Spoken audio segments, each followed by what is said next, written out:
வணக்கம் மக்களே, welcome to Tamil factory.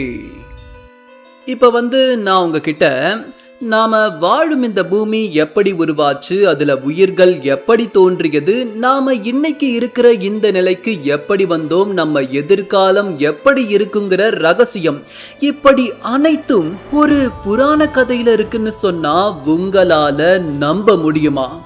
அதுவும் விஷ்ணு பகவானுடைய 10 அவதாரங்களுக்குள்ளேயே அந்த ரகசியங்களை ஒரு குறியீடா நம் முன்னோர்கள் எழுதி வச்சுட்டு போயிருக்காங்க. நாம இன்னைக்கு படிக்கிற நவீன அறிவியல், குறிப்பா சார்லஸ் டார்வின் சொன்ன அந்த பரிணாம வளர்ச்சி கொள்கை, தியரி ஆஃப் எவல்யூஷன் 18ஆம் நூற்றாண்டுல தான் உலகத்துக்கே தெரிஞ்சது. ஆனா அதுக்கும் பல யுகங்களுக்கு முன்னாடியே மகா விஷ்ணுவுடைய 10 அவதாரங்கள் மூலமா இந்த பூமியுடைய உயிரியல் வரலாறு முழுவதையும் அப்படியே வரிசைப்படி சொல்லி இருக்காங்க. இது தற்செயலா நடந்த ஒரு விஷயமா, இல்ல நம்மளுடைய முன்னோர்களுக்கு நாம கற்பனை பண்ணி பார்க்க முடியாத அளவுக்கு ஒரு பிரம்மாண்டமான பிரபஞ்ச ரகசியம் தெரிந்திருந்ததா? வெறும் புராண கதைகள்ல நாம கடந்து போற விஷயத்துக்குள்ள ஒளிஞ்சிருக்கிற பல அசாத்தியமான உண்மைகளை தான் இன்னைக்கு நாம தோண்டி துருவ போறோம். டார்வின் சொன்ன அந்த பரிணாம வளர்ச்சி கோட்பாடுக்கும் நம்ம தசாவதார கதைகளுக்கும் இடையே இருக்கும் மர்ம முடிச்சுகளை தான் அவிழ்க்க போறோம். எப்பவும் போல இந்த வீடியோவை ரிலாக்ஸ்டா உட்காந்து முழுசா பாருங்க. இது தமிழ் ஃபேக்டரியின் மிஸ்டீரியஸ் மித்தாலஜிஸ் உங்கள் வழியில்.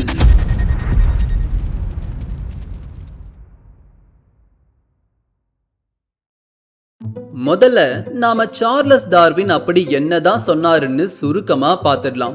1859 டார்வின் தன்னுடைய ஆரிஜின் ஆஃப் ஸ்பீஷிஸ் அப்படிங்கிற புத்தகத்தை வெளியிட்டப்போ ஒட்டுமொத்த உலகமே அதிர்ந்து போச்சு. ஏன்னா அது வரைக்கும் மனிதர்கள் கடவுள்களால அப்படியே படைக்கப்பட்டாங்கன்னு நம்பிக்கிட்டு இருந்த உலகத்துக்கிட்ட இல்ல, நாம படிப்படியாதான் பரிணாமம் அடைந்து முன்னேறி வந்திருக்கோம்னு அவர் சொன்னாரு. உயிர் அப்படிங்கிறது முதல்ல ஒரு சின்ன அணுவா, ஒரு உயிரா கடலுக்குள்ளதான் ஆரம்பிச்சது அப்படின்னு டார்வின் ஆணித்தனமா சொன்னாரு. தண்ணிக்குள்ள ஆரம்பிச்ச அந்த உயிர் அப்புறம் மெல்ல மெல்ல நிலத்துக்கு வந்து அப்புறம் விலங்கா மாறி கடைசியா தான் மனிதனா உருவாச்சுங்கிறது டார்வின் வழியா அறிவியல் கூறும் உண்மை. உன்னிப்பா கவனிச்சு பார்த்தா இதே வரிசையில தான் விஷ்ணு பகவானுடைய 10 அவதாரங்களும் அடுத்தடுத்து நடந்திருக்கும். ஆரம்பத்துல இந்த உலகத்துல எதுவுமே இல்லாத போது ஆதியில் தோன்றுகிறது மச்ச அவதாரம். பரிணாம வளர்ச்சியுடைய முதல் படியே தண்ணீர் தான். டார்வின் சொன்ன மாதிரியே முதல்ல உயிர் கடலில் தான் உருவாகுது. விஷ்ணுவுடைய முதல் அவதாரம் என்னன்னு பார்த்தா அது மச்ச அவதாரம். அதாவது அந்த அவதாரமே நீரில் பிறந்த ஒரு மீன் தான். இந்த உலகமே ஒரு பிரம்மாண்டமான பிரளயத்துல மூழ்கி இருந்தப்போ உயிர்களை காப்பாத்த விஷ்ணு ஒரு மீன் வடிவம் எடுத்தார்னு புராணம் சொல்லுது. இப்போ அறிவியலோட ஒப்பிட்டு பாருங்க. இந்த பூமி உருவான புதுசுல முழுக்க தண்ணியால சூழப்பட்டிருக்கு. பாலியோசியாட்டிக் எரா அப்படின்னு சொல்லப்படுற அந்த காலகட்டத்துல தான் முதுகெலும்பு உள்ள முதல் உயிரினங்கள் தண்ணிக்குள்ள உருவாகுது. ஒரு மீன் வடிவத்துல தான் பூமியுடைய முதல் ஜீவன் துடிச்சுதுங்கிற உண்மைய இந்த மச்ச அவதாரம் நமக்கு மறைமுகமா உணர்த்துது. இது வெறும் மீன் கதை இல்ல, இதுதான் உயிரின் தொடக்கமே. மேலும் அந்த புராண கதையில நடக்கிற அந்த மாபெரும் பிரளயம் அந்த காலத்துல நடந்த ஒரு மிகப்பெரிய தட்ப வெப்பநிலை மாற்றத்தை குறிக்குது. அந்த வெப்பநிலை மாற்றம் தான் இந்த பூமியில அணுவை விட சிறிய முதல் உயிர்கள் தோன்ற காரணமே.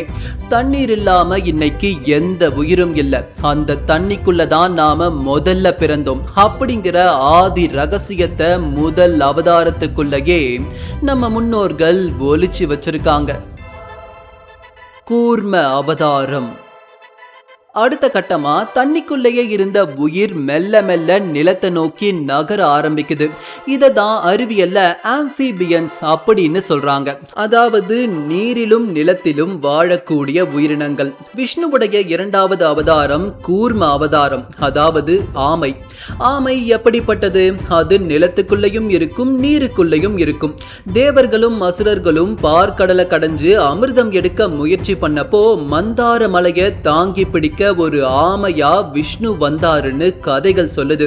மேலும் கதைக்குள்ள மொத்த பார்க்கடலையும் கடையும் போது இந்த உலகத்துல பேரதிர்வும் பெரும் பிரளயங்களும் ஏற்பட்டிருக்கும். இது நேரா ஆம்பிபியன்ஸ் உருவான காலகட்டத்துல உலகத்துல நிலவிய டெக்டானிக் பிளேட்ஸ் நகர்வுகளோட ஒத்து போகுது. ஒரு ஆமை நிலத்துக்கும் நீருக்கும் பாலம் அமைப்பது போல் பரிணாம வளர்ச்சியில உயிர்கள் முதலா நிலத்துல கால் வச்ச அந்த முக்கியமான தருணத்தை தான் இந்த கூர்ம அவதாரம் நமக்கு தெளிவா விளக்குது.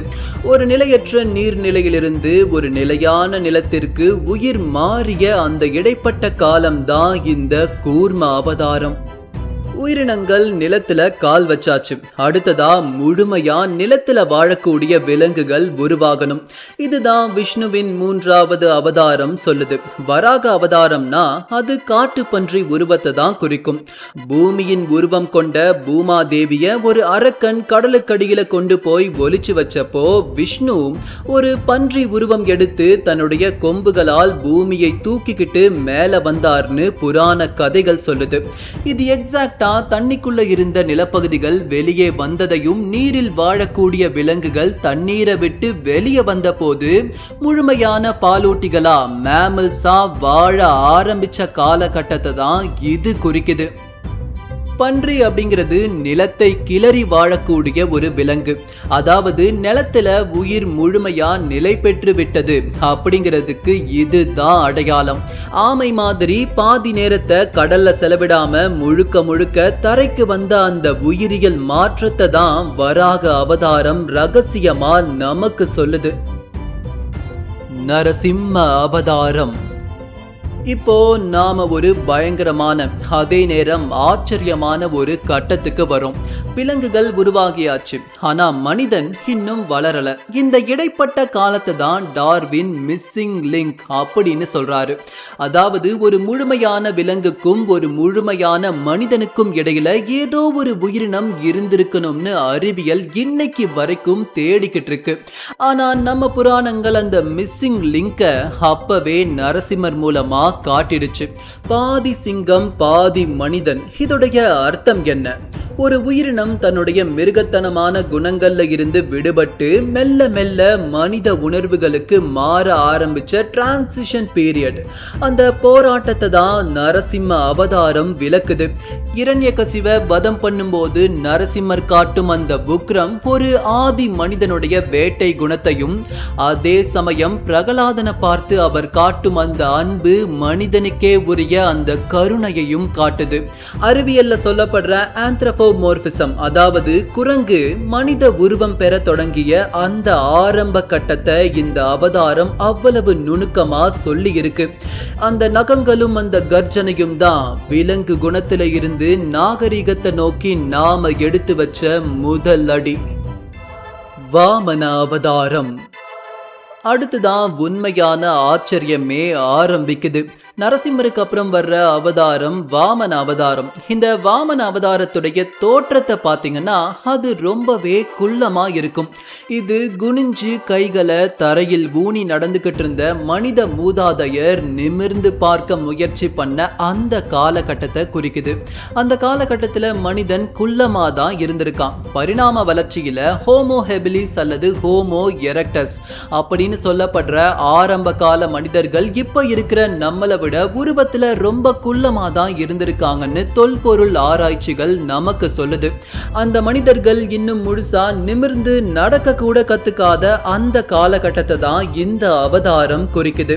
வாமனன் எப்படி மகாபலி சக்கரவர்த்திய தன்னுடைய புத்தியால ஜெயிச்சாரோ அதே மாதிரி தான் இந்த ஆதி மனிதர்கள் பெரிய பெரிய மிருகங்களை விட உருவத்துல சின்னவங்களா இருந்தாலும் அவங்களுக்குன்னு இருந்த தனித்துவமான யோசிக்கும் திறனால நெருப்பை உருவாக்கி ஆயுதங்களை உருவாக்கி உலகத்தையே ஆள ஆரம்பிச்ச உண்மைய இது சொல்லுது.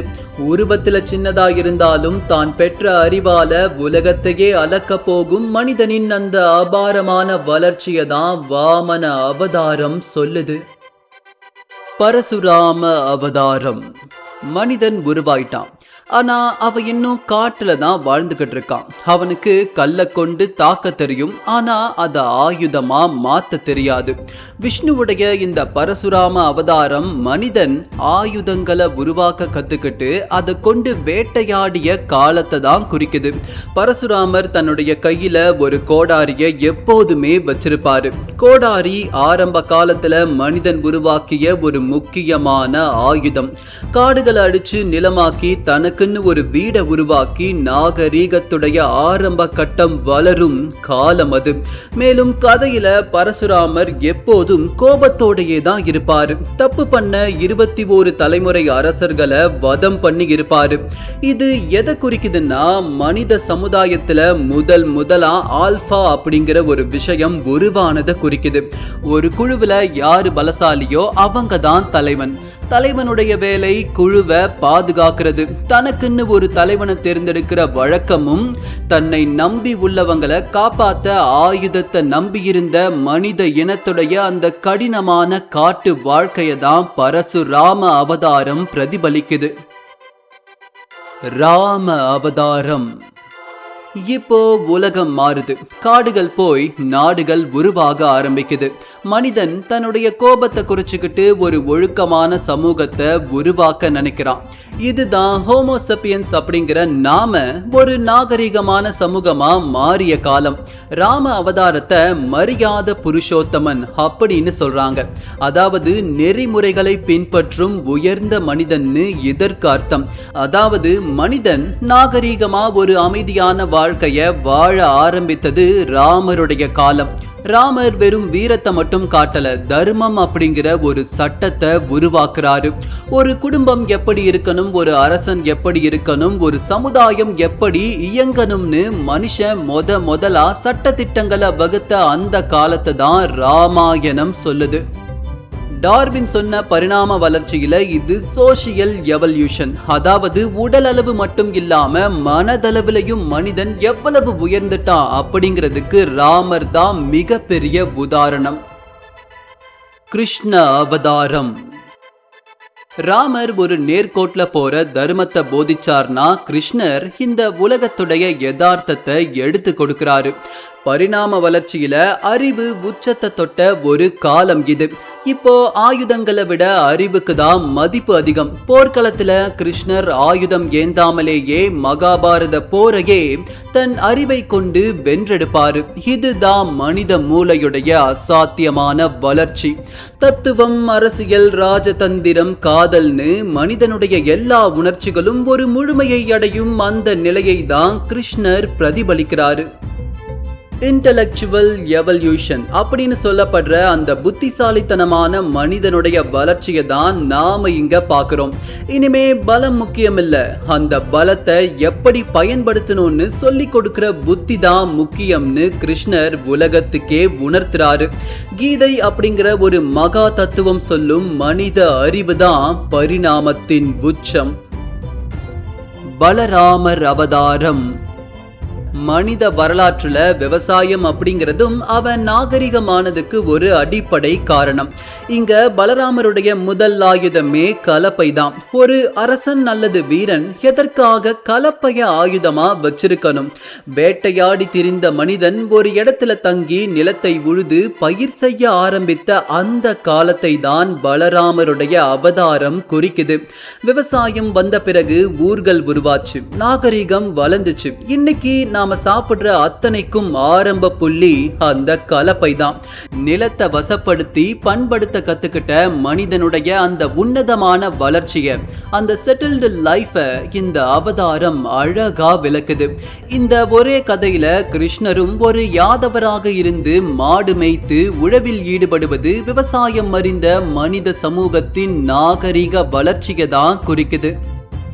இந்த 9வது அவதாரத்துல இன்னும் ஒரு மர்மமான கேள்வி இருக்கு.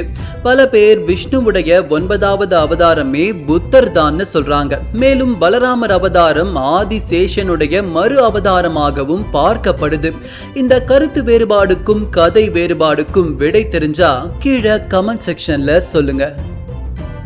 கல்கி அவதாரம். கடைசியா நாம வந்து நிக்கிற இடம் இன்னும் நடக்காத ஒரு மர்மமான கல்கி அவதாரம். கல்கி அவதாரம் ஒரு வெள்ளை குதிரை மேல ஏறி கையில ஒரு மின்னல் மாதிரி ஜொலிக்கிற வாளோடு வருவார்னு புராணம் சொல்லுது. அவர் வரும் தருணம் இந்த உலகமே அழிந்து போகும்னு சொல்லப்படுது. மனிதன் தன்னுடைய அறிவையும் தொழில்நுட்பத்தையும் கொண்டு இயற்கையை மிஞ்ச பார்க்கும்போது அப்போ ஏற்பட போற அழிவதான் அந்த எதிர்கால ரகசியத்தை தான் கல்கி அவதாரம் சொல்லுது. இன்னைக்கு எந்த ஒரு உயிரினத்தை நாம எடுத்துக்கிட்டாலும் அதோடைய பரிணாமத்துல அதுக்கு தொடக்கம்னு ஒண்ணு இருக்குன்னா முடிவுன்னு ஒண்ணு கட்டாயமா இருக்கும். நம்மளை சுத்தி எத்தனையோ மிருகங்கள் எக்ஸ்டின்ட் ஆகி காணாம போய் இருக்கு. இந்த யுகத்தை முடிச்சு அடுத்த யுகத்தை தொடங்குவதற்காக தான் கல்கி வராரு. இதோட ஒப்பிட்டு பார்த்தோம்னா மனிதனுடைய அழிவின் எதிர்காலத்தை தான் இந்த அவதாரம் நமக்கு சொல்லுது. ஆனா இந்த அவதாரத்தின் தத்துவங்கள் இதோட முடியல. உலகத்தை அழிச்ச பிறகு மீண்டும் ஒரு புது உலகம் பிறப்பெடுக்கும்னு கல்கி அவதாரத்தின் ரகசியங்கள் சொல்லுது. இது சைக்கிளிக் எவல்யூஷன் மாதிரி அழிந்த உலகம் மீண்டும் உயிர் பெற்று வரும் எதிர்கால ரகசியமாகவும் இருக்கலாம்.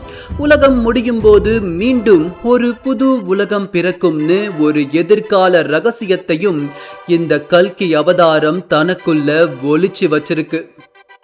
இப்போ நாம கேட்க வேண்டிய ஒரே கேள்வி, எப்படி இவ்வளவு ஒற்றுமைகள்?